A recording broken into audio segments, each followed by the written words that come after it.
In this video, I want to derive the Lorentz force and also the first pair of Maxwell's equations, but actually I want to be inspired by Landau's book. So I was actually inspired by that, and I want to show you a very similar derivation to the one that is described in one of his books.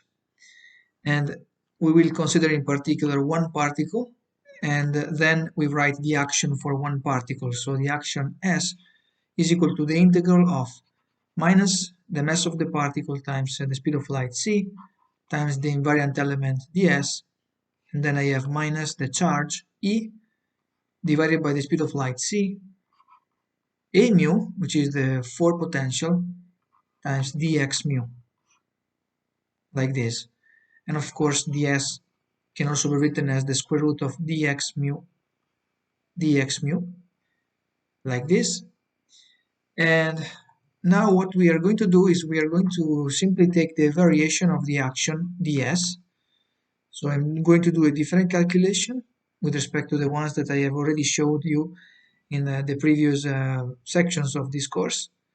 I have minus, and then I have integral mc, and here I can rewrite the variation of ds, also knowing that it is equal to this, like this. We can write dx mu d delta x mu divided by ds. So I have used the fact that this is also equal to dx mu d delta x mu with a lower index here and upper index here.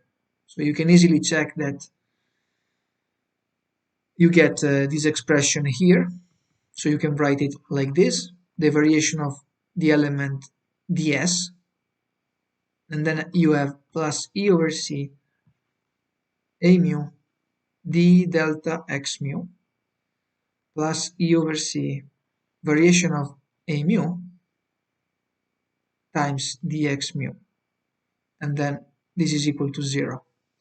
Now what we are going to do is we are going to integrate the first two terms by parts, and we will also set dx mu ds equal to u mu, where u mu is simply a dimensionless for velocity, if you think about it, because ds has, let's say, the same dimensions of length, and also dx mu is a length, so this is dimensionless.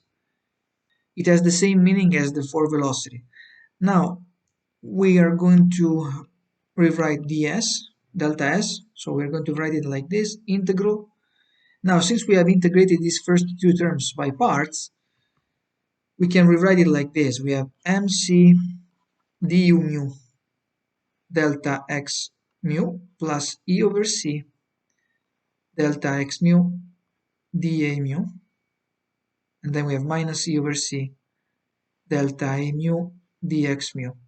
So I have simply put this minus sign inside the integral, and then I have integrated by parts. So these first two terms will be with a plus sign, whereas this term here will have a minus because it comes from this one. So here we have a minus, and this is the integral, and then you have a boundary term that goes to 0. So if you want, you can write it. We have minus mc u mu delta x mu, and this is to be evaluated at the boundary. So we can simply set this equal to 0 because the variation of x mu at the boundary is equal to 0. And then, of course, this expression is equal to 0. The entire expression is equal to 0 because we want to set the variation of the action equal to 0. But now we can write delta a mu equal to dA mu dx nu delta x nu, because in this case, in order to write the equations of motion, what we vary is actually the coordinates. So the variation of a mu will be written like this. We can write it like this because at the end of the day, what really changes is the coordinates. So we are varying the coordinates. Similarly, the differential of a mu can be written as dA mu dx nu. And now we have integral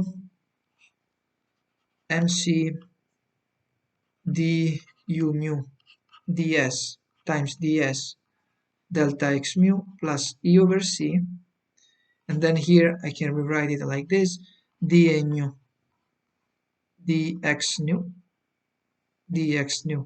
delta x mu minus dA mu dx nu delta x nu dx mu. And now what we are going to do is we are going to rewrite this term here. We will change mu to nu, and we will also change nu to mu. We can do that because mu and nu are dummy indices. We are summing over them. So we can make this transformation here. And when we do that, you can check that this expression here can be written as dA mu dx nu minus dA nu dx mu, and this multiplies dx nu delta x mu, like this. Therefore, we can write integral. Here you have mc du mu ds minus e over c minus dA mu dx nu plus dA nu dx mu, and then I have u nu here ds delta x mu. I can write it like this, and then of course I have to set it equal to 0, which means that this should be 0, or mc du mu ds is equal to e over c, and then I have f mu nu u nu. So in this case I have defined f mu nu like this. It's dA nu divided by dx mu minus dA mu dx nu. And now from here, Landau's book defines f mu nu like this. So it starts with this expression. It's a matrix, 4x4 matrix, whose elements are 0, ex, ey, ez, and then I have minus ex, 0, minus hz, where hz is simply equal to bz times the speed of light, c. So hz is actually the z component of the magnetic field, and sometimes other books write b instead of h, and there is this constant between them, c, the speed of light. And then here I have hy, I have minus hx, I have 0, 0. Then this matrix here is anti-symmetric, so we have hx here, hz minus hy minus ey minus ez, like this. And now from this matrix written like this, and also this equation here, which is the Lorentz force,